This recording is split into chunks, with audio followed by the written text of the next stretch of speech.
Coucou tout le monde, je vous retrouve dans une nouvelle vidéo. Tout d'abord, je voulais m'excuser pour mon absence relativement importante. J'ai vécu des moments un peu difficiles sur le plan personnel, donc je me voyais pas revenir en vidéo avec le sourire, etc. alors que j'étais pas super bien. Ça va mieux de jour en jour, donc j'ai envie de reprendre une vie normale et de recommencer à vous filmer des vidéos parce que j'adore faire ça. Forcément, la lecture a été plus ou moins au point mort aussi. Merde, je voulais vous parler peut-être d'un livre qui est pas près de moi. Je vous en parlerai plus tard. Mais c'est un livre que j'ai même pas terminé alors qu'il me reste, je crois, 50 pages à lire. Mais le sujet était un peu trop violent pour moi. Je crois que je vous en parlerai dans le prochain plan. Là, je vais vous parler du livre que j'ai terminé ce matin. J'ai terminé Les Fêlures de Wakefield Manor de S.A. Yarmon, donc Sarah Mrs. Book Yarmon sur YouTube. Je trouve déjà l'objet livre magnifique. J'avais lu le roman précédent de l'autrice, donc Le cœur singulier de Millie Davis, et j'étais vraiment impatiente de découvrir celui-ci parce que ça, c'est un roman qui se passe dans une belle demeure au début du XXe siècle, ça me parlait bien. En fait, pour vous raconter l'histoire, on suit Honoria, qui est une jeune femme qui a environ 30 ans, qui est veuve, qui vient d'une bonne famille, d'une famille de la noblesse, et qui va décider, un peu contre les volontés de sa mère, de travailler comme préceptrice auprès d'enfants dans une maison reculée, pour une famille qui a l'air assez spéciale, autour de laquelle planent des secrets. Donc elle va travailler à Wakefield Manor et découvrir la famille Pendergast. Elle va vite voir que certaines choses sont assez spéciales dans cette famille, notamment la grande sœur avec qui on n'a plus de contact, la mère qui est très froide avec certains de ses enfants, et elle va essayer de voir quels sont les secrets. En plus de ça, il y a toute une aile de la maison qui est condamnée, à laquelle plus personne n'a accès. Bref, c'est toutes des choses qu'elle va essayer de démêler pour comprendre ce qui s'est passé. J'ai vraiment trouvé que le livre était très agréable à lire. L'ambiance est hyper réussie. Je trouve juste que dans l'écriture, parfois, il y a un petit peu de lourdeur parce que je trouve que Sarah utilise vraiment beaucoup d'adjectifs en fait. Un exemple, aux abords de la forêt se dressait une maisonnette en pierre dont le conduit de cheminée tordu rejetait une épaisse fumée blanche. Je trouve que tous ces adjectifs, ça amène un peu de lourdeur. Après, c'était surtout au début que je le ressentais. Je crois que par la suite, je me suis habituée au style d'écriture et que j'ai plus du tout ressenti ça dans la suite de l'histoire. Mais surtout, l'intrigue est très bien menée. C'est vraiment intéressant, c'est bien ficelé. Il y a vraiment des secrets qui éclatent à la fin. Il y en a un qu'on peut un petit peu voir venir, mais moi j'aime bien être une lectrice naïve et me laisser porter et découvrir l'histoire comme l'autrice a voulu me la proposer. Il y a juste un des secrets que je trouve un peu too much, et la fin est vraiment bien parce qu'elle est surprenante, mais elle va un petit peu vite. Mais vraiment dans l'ensemble, c'est un roman que j'ai trouvé très réussi, que j'ai trouvé très agréable à lire.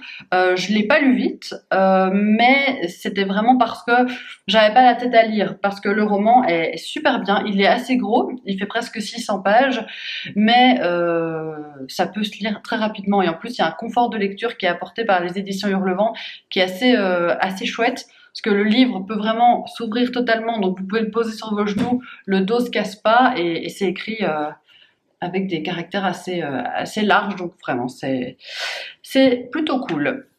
Là, je vais pas tarder à partir au cinéma avec ma sœur. On va voir Une année difficile, donc le nouveau film de Toledano et Nakache. Et je pense que tout à l'heure, je commencerai le tome 2 de Blackwater parce que j'ai envie de continuer la saga. Mon capitaine, mon capitaine. Où est-ce tiré qui répond?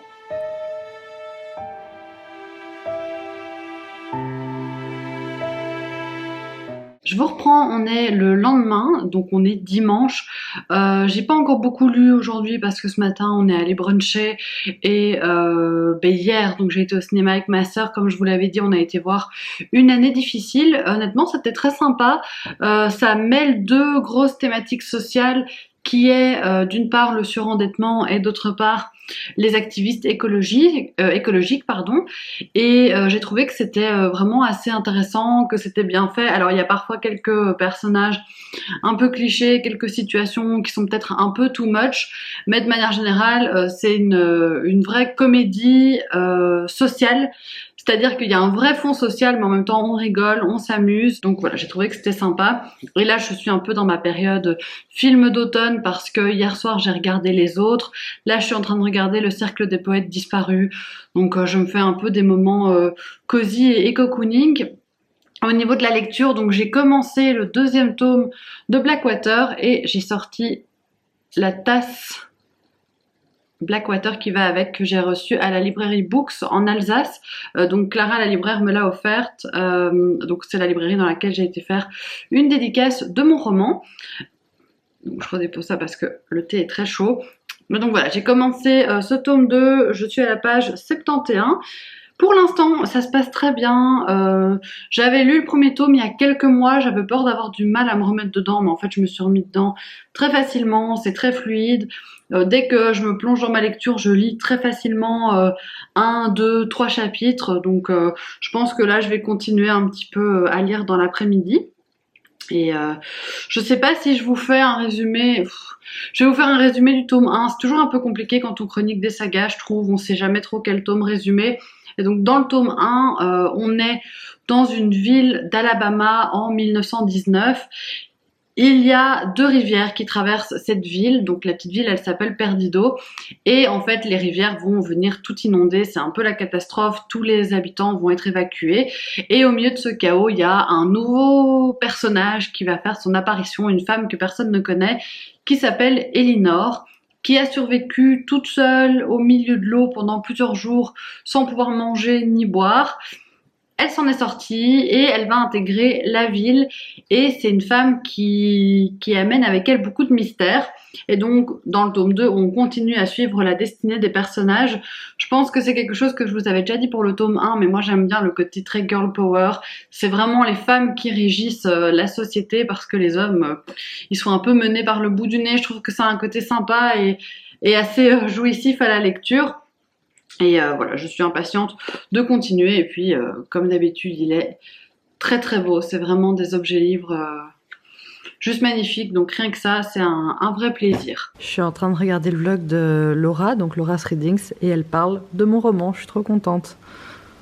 J'ai adoré découvrir cette histoire, parce que la première fois que je l'avais lu, c'était plus en bêta-lectrice, donc plus avec un esprit critique. Et plus sur un premier jet finalement, et ici j'ai adoré voir l'évolution, voir les changements, et je l'ai encore plus savouré que la première fois.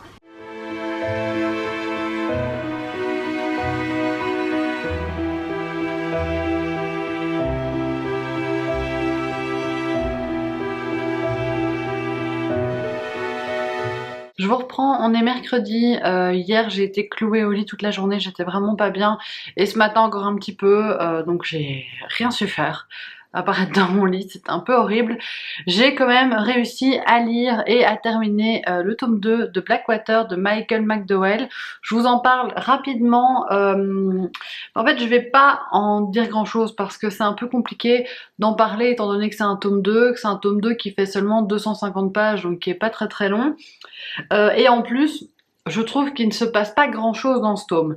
Alors on ne s'ennuie pas pour autant, il y a quand même un truc qui fait qu'on est pris. Je crois que c'est surtout dans la manière dont sont construits les personnages, dont est construite l'intrigue, mais toujours est-il que quand on réfléchit en termes d'intrigue et de ce qui a fait avancer l'intrigue dans ce tome 2, ça tient en très peu de choses. Je pense que je pourrais le résumer en 10 lignes. Par contre, ce qui est bien, c'est que la fin commence à nous mener vers quelque chose d'un petit peu horrifique. Donc je pense que dans le tome 3, on aura quelque chose d'un peu différent, et j'ai hâte de le découvrir. Mais voilà, c'était une bonne lecture. Mais je pense que Blackwater, je vais plutôt le voir comme un ensemble plutôt que comme chaque tome individuellement. Parce que voilà, certains tomes font juste un peu avancer l'intrigue, mais sans être complètement ouf. Enfin, je suis qu'au tome 2, mais j'imagine que ça se reproduira par la suite dans la saga. C'est une saga que j'aime bien pour l'instant, mais je suis pas encore addict comme certains lecteurs peuvent l'être. Je trouve ça sympa et ça se lit bien. Et alors l'autre jour, quand j'ai ouvert ce vlog, je vous parlais donc d'un livre que j'avais commencé et que j'avais mis en pause. En fait, c'est celui-ci. Donc là, j'ai l'intégrale qui s'appelle D'un silence à l'autre et c'est de Micheline Duff. Et le premier tome, c'est Le temps des orages. Et je l'ai bien avancé. Donc j'ai presque fini le premier tome. J'ai lu ça quand j'étais au Québec parce que ça se passe au Québec dans les années 30 au départ. C'est une histoire de famille. Mais en fait, il y a une thématique qui est abordée qui me dérange profondément. C'est bien sûr une thématique qui se veut impactante et qui se veut choquante, mais c'est trop décrit pour moi, c'est trop compliqué pour moi, ça me dégoûte vraiment au plus haut point. J'hésite à vous dire la thématique, parce que ça se passe quand même, il faut attendre environ 200 pages pour y arriver, mais je pense qu'il y a énormément de gens que ça pourrait freiner, enfin, je pense qu'il vaut mieux le savoir à l'avance. Moi, je savais qu'il y avait cette thématique, mais je m'attendais pas à ce qu'elle soit amenée de cette manière-là. Donc, je vous l'ai dit dans 2 secondes, si vous ne voulez pas savoir la thématique, passez, avancez de 30 secondes. La thématique, c'est la pédophilie, et donc on a certaines scènes qui sont explicites, et ça, c'est juste horrible. C'est vraiment dégueulasse, donc je sais pas quand je vais reprendre ce livre, je sais pas si je vais le reprendre, je suivrai mes envies et je verrai un petit peu ce que... Enfin, si ça me tente de le reprendre à un moment ou non. Et alors, j'ai commencé ce matin la doublure de Melissa d'Acosta. J'en suis plus ou moins à la page 80. Ça se lit super bien. Pour l'instant, je suis rentrée très facilement dedans. Je sais que c'est un livre de Melissa d'Acosta qui a eu un peu moins bonne presse que les autres, parce qu'ici, elle rentre dans un genre totalement différent de ce qu'elle fait d'habitude. Donc, on n'est vraiment pas sur le récit de vie, ce qu'elle peut faire habituellement, et je l'adore dans ce genre-là. Mais ici, on plonge dans quelque chose de plus sombre, de plus noir. D'ailleurs, cette couverture en poche est trop belle. Il vient de sortir en poche, si ça vous intéresse. Moi, il a tout de suite rejoint ma palle à ce moment-là, mais je trouve qu'elle est plus belle que la couverture grand format. Et des 80 pages que j'ai lues, ça colle très bien au roman. Je vais déjà vous faire un petit résumé, je vous détaillerai pas plus de choses par la suite parce que ça sert à rien d'en savoir beaucoup. Bon, j'ai lu 80 pages sur 700, il va encore se passer énormément de choses. Mais en gros, on suit une jeune femme qui s'appelle Evie, qui a 23 ans. Depuis 5 ans, elle est dans une relation compliquée avec un marin, elle a déménagé à Marseille pour lui, et en fait, un peu du jour au lendemain, il la quitte, enfin pas vraiment, ça se fait de manière un petit peu lâche, mais il lui dit qu'il part vivre au Brésil et qu'en gros, il sait pas s'il reviendra un jour. Donc elle décide de changer de vie parce qu'elle était venue à Marseille que pour lui. Et elle cherche un nouvel emploi, parce que là elle faisait toujours des petits jobs de saisonnière, comme ça quand lui rentrait l'été, elle était avec lui, et puis elle reprenait son job en septembre, mais elle faisait vraiment des choses qui ne la passionnaient pas. Et complètement par hasard, elle va rencontrer un homme qui cherche une assistante pour sa femme. Sa femme est peintre et déteste gérer tout ce qui est mondanité dans son travail. Elle veut juste se concentrer sur son art, mais elle veut pas répondre aux mails, elle veut pas organiser de réception, etc. Mais elle est un petit peu forcée de le faire, évidemment. Et donc bref, Evie va se retrouver à aller vivre chez ce couple et à devenir l'assistante de Clara. Et alors les deux se ressemblent étrangement, je pense que ça va avoir un impact sur la suite de l'histoire. Je suis vraiment tout de suite rentrée dedans. Je sens qu'on va être dans quelque chose de sombre, d'un peu dark, mais ça me tente bien. Ça fait très longtemps que j'ai pas lu de thriller, je pense qu'on va être dans le thriller psychologique ici. Et ouais, je suis contente de m'y mettre, j'ai chaque fois envie de m'y replonger et j'ai envie de lire un petit peu plus à chaque fois, donc c'est plutôt bon signe. Ma maman et ma soeur l'avaient adoré, donc je leur fais à 100% confiance et je pense que ça devrait me plaire. J'étais en train de lire et je suis tombée sur cette phrase-ci. Au moment où je vous parle, on est aussi le 26 octobre. Je trouve ça toujours rigolo de tomber sur des coïncidences comme ça dans mes lectures. Bon, la lumière est pas terrible et il y a mon lave-vaisselle qui est en cours de route. C'est pas très grave. Je voulais juste vous dire que j'avance bien dans la doublure. J'ai lu plus ou moins 200 pages et vraiment je suis très bien dans cette lecture. J'ai terminé la première partie et maintenant je pense qu'on va vraiment rentrer dans le vif du sujet. Donc là on voit qu'on est déjà sur quelque chose de très oppressant. On parle d'art, on parle de romantisme noir, c'est ça le nom du courant. En fait, je connaissais certaines peintures, mais je savais pas que ça appartenait, enfin si, je savais que ça appartenait à un courant, mais je ne connaissais pas le nom de ce courant. J'aime beaucoup le fait qu'on parle beaucoup d'art, beaucoup de tableaux. On voit que Melissa d'Acosta s'est beaucoup renseignée sur le sujet et je trouve que c'est très agréable à lire. Et même quand c'est des analyses de peinture, je prends vraiment mon temps pour les lire, pour bien comprendre. Je vais voir les peintures sur mon GSM. Enfin, bref, je suis à fond dans ma lecture. Et maintenant, je pense qu'on va rentrer dans des dynamiques d'emprise qui vont beaucoup m'intéresser. Et là, sous le plaid, c'est un petit chien qui a peur du lave-vaisselle et qui se colle toujours à moi dans ces moments-là. Bon, ce plan ne ressemble à rien, mais c'est pas très grave, je suis en train de faire à manger. Je voulais juste vous dire que hier avec mon copain, on a regardé la nouvelle saison de LOL qui ressort sur, enfin les 3 premiers épisodes qui sont disponibles sur Prime Video. Donc il y a, en fait c'est plusieurs anciens qui sont revenus dans l'émission. Et là ils ne peuvent ni rire ni crier, c'est une version un peu Halloween. C'était très sympa. Et sinon je suis complètement addict à ma lecture de La Doublure. J'ai beaucoup lu aujourd'hui. C'est une lecture très très prenante. En fait il me reste là 150 pages pour terminer.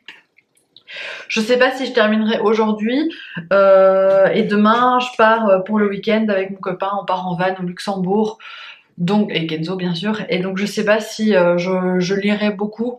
C'est le genre de truc où je lis pas énormément, mais après je me dis qu'on fera peut-être des moments un peu plus posés et donc que j'aurai l'occasion de lire, mais c'est une lecture à laquelle je pense tout le temps. Même je suis allée me balader avec une amie cet après-midi et je lui en ai parlé, c'est quelque chose qui reste dans ma tête, mais il y a un côté assez bizarre parce que c'est une sorte de plaisir coupable parce que dans le livre, il y a énormément de perversions, de choses très sombres et je me sens coupable de lire ça. J'ai l'impression que je lis un truc que je devrais pas lire. Je sais pas si vous voyez ce que je veux dire. On rentre tellement dans l'intimité des gens et dans leur perversité que en tant que lecteur, on est limite un peu mal à l'aise, mais en même temps, on a envie de savoir ce qui se passe. Donc, c'est un sentiment assez bizarre. En tout cas, si vous aimez Melissa d'Acosta pour ses romans habituels, dites-vous que c'est pas du tout la même chose. Donc il faut vraiment s'enlever cette idée-là de la tête. Ça n'a rien à voir. Hop, je prends juste une poêle. Ça n'a rien à voir avec ce qu'elle fait d'habitude. Mais je trouve que c'est vraiment chouette la manière dont elle a réussi à revirer, à changer de style. C'est assez admirable, assez appréciable. Voilà, moi ça me plaît beaucoup en tout cas. Bon, on s'apprête à partir, je voulais juste vous dire que ce matin j'ai terminé La Doublure de Melissa d'Acosta et honnêtement j'ai adoré, la tension se resserre au fur et à mesure, la fin est à la hauteur, c'est une fin comme ça que j'attendais et vraiment il y a beaucoup de pression tout le long du livre. Elle a réussi à me tenir en haleine pendant 700 pages, je l'ai dévoré en 3 jours, donc ça veut bien dire qu'il y a un truc qui a fonctionné. Et je crois qu'il est dans mon top 3 des Melissa d'Acosta, donc elle a vraiment bien réussi son revirement de style, pardon, son changement de style. Je trouve que c'est super bien maîtrisé. Si je devais vous faire un top 5 des romans de Melissa d'Acosta, je dirais que mon préféré ça a été Tout le bleu du ciel. Après je revenais des autres, La Doublure, ensuite Les lendemains et pour finir Les douleurs fantômes. J'ai pas encore lu Les femmes du bout du monde, j'attends la sortie poche. Mais en tout cas, pour l'instant, Melissa d'Acosta, elle me déçoit pas. Et attention, par contre, c'est pour un public averti, ça n'a rien à voir avec ses autres romans. Donc, il faut savoir qu'il y a des scènes trash au niveau sexuel, au niveau drogue. Bon, voilà, je pense que ça conviendra pas à tout le monde. Mais si c'est des thématiques qui vous effraient pas, moi, je vous le recommande très chaudement.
dimanche soir, je reviens pour clôturer ce vlog. Donc on est rentré du Luxembourg, c'était super beau comme vous avez pu voir sur les images juste avant. On a eu des trop belles couleurs d'automne qu'on n'a encore pas du tout ici, alors que je suis vraiment au milieu des arbres, tout est encore très vert, en tout cas dans ma partie de la Belgique. Au Luxembourg, c'était vraiment des belles couleurs orange, donc c'était hyper chouette. Par contre, on n'a vraiment pas eu de chance, il a plu presque tout le temps. On a eu 2-3 petits moments d'accalmie où on a pu se balader. Mais à part ça, c'était pas top au niveau du temps, mais ça restait un très très chouette week-end. Je voulais juste vous dire que j'ai lu un autre livre que j'ai terminé, qui s'appelle Loin de Linden. En fait, c'est 2 pièces de théâtre, donc il y en a une qui est Loin de Linden et l'autre qui est Adèle, de Véronica Mabardi. C'est un livre que j'ai reçu dans le cadre de l'opération Lisez-vous le Belge, donc c'est une opération littéraire qui a lieu chaque année pour promouvoir la littérature belge. Et donc moi j'avais demandé ce livre-ci parce que ça me paraissait super intéressant, surtout Loin de Linden qui est vraiment le titre que vous voyez mis en évidence et le résumé mis en évidence aussi, parce qu'on va être avec un jeune homme qui va convoquer ses 2 grands-mères pour qu'elles racontent un petit peu leur histoire. Ces 2 grands-mères, elles sont vraiment différentes parce qu'il y en a une qui est wallonne, l'autre qui est flamande. Donc je me suis dit, ah ben génial, ça va être une thématique bien belge, une thématique intéressante parce que il y a parfois des petites frictions entre le côté flamand et le côté wallon en Belgique. Et en plus, la grand-mère wallonne, elle vient d'une très très bonne famille, une famille qui avait beaucoup d'argent. Son père a fait faillite, mais globalement, c'est une famille qui a été élevée avec une certaine éducation, une éducation assez noble. Et la grand-mère flamande, elle vient d'une famille très populaire. Et tout le monde vient de la même petite ville près de Louvain qui s'appelle Linden. Il y en a une qui a beaucoup voyagé, qui a fait des études, l'autre qui a fait des petits boulots, qui a eu une vie beaucoup plus simple, qui s'en est contentée, qui est très heureuse de sa vie. Donc on va avoir ces 2 points de vue qui sont confrontés. Ce que j'ai pas trop aimé, c'est que vraiment il n'y a pas de liant entre l'histoire des 2 grands-mères. Donc le petit-fils va poser une question, il y a une grand-mère qui va répondre, puis l'autre, et elles vont jamais s'écouter, il y aura jamais d'échange entre les 2. Donc au final, ça fait que j'ai pas trouvé ça génial. Peut-être que c'est beaucoup mieux vu en pièce de théâtre. Le théâtre, c'est un peu difficile à juger à l'écrit, mais en tout cas à l'écrit, je me suis un petit peu ennuyée. Et c'est le même ressenti que j'ai eu avec l'autre pièce qui s'appelle Adèle. Celle-là, je me suis beaucoup ennuyée parce que c'est quelque chose de très introspectif. C'est Adèle, une jeune femme qui va nous raconter sa vie, qui va dialoguer avec la femme qui l'a élevée. Et on va suivre les grandes étapes de sa vie, donc quand elle était petite fille, les rêves qu'elle avait, puis quand elle a grandi, l'homme qu'elle a rencontré, qu'elle a aimé. Il y a une position un peu féministe parce que c'est une jeune femme qui fait un travail qui n'est pas censé être fait par les femmes. Mais c'est très introspectif, c'est très bien écrit. Par contre, la langue est belle. Mais j'avais hâte de terminer le livre, donc honnêtement ça n'a pas été un franc succès pour moi. Voilà, c'est pas très grave, ça s'est lu vite, donc je pense que sinon j'aurais peut-être abandonné parce qu'honnêtement c'est surtout un sentiment d'ennui que j'ai ressenti. Après, sans doute que j'aurais pas du tout le même rapport si j'avais vu ces pièces jouer et non pas lues. Voilà, c'est sur cette petite déception que je vais terminer ce vlog. J'espère vraiment qu'il vous aura plu. N'hésitez pas à me dire en commentaire si vous avez lu un des livres dont j'ai parlé. N'hésitez pas à me dire ce que vous lisez en ce moment, si vous me recommandez votre lecture ou non. Là, à l'heure actuelle, je sais pas du tout ce que je vais commencer demain. Ce soir, je vais pas lire, mais demain, je sais pas ce que je vais commencer. Donc je vais un peu me laisser porter par ma palle et voir ce qui me tente. En tout cas, je vous remercie d'avoir regardé ce vlog jusqu'au bout et moi je vous retrouve très bientôt. Gros bisous!